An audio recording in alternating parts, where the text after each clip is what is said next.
Hi, I'm Scott Folk with Apex Tactical Specialties.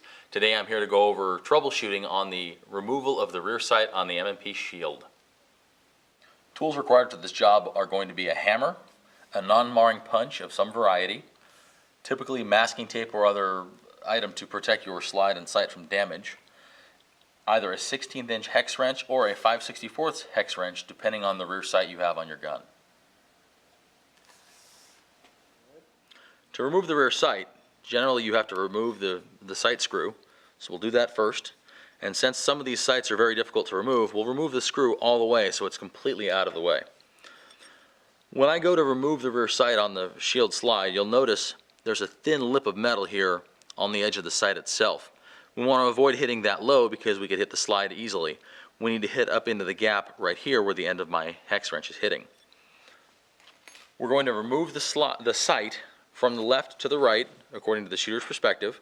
So I'll put my non-marring punch on here and I'll use my light hammer and give it quick sharp raps to try to break the sight free and move it.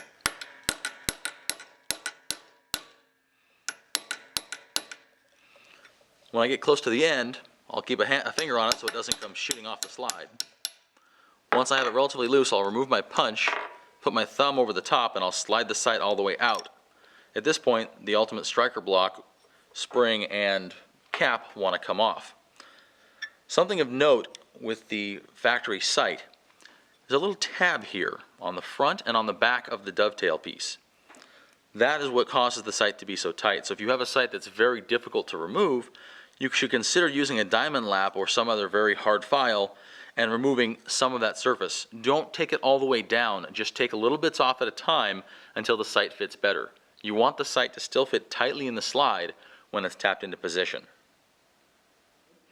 A couple notes of caution for you about removal of the Shield sight. We recommend not using sight pushers. Sight pushers tend to push on the blade of the side of the rear sight, which can tend to snap them off or damage them pretty badly. When you're removing the rear sight or installing it, use a non-marring punch right here down in the dovetail area like I did previously.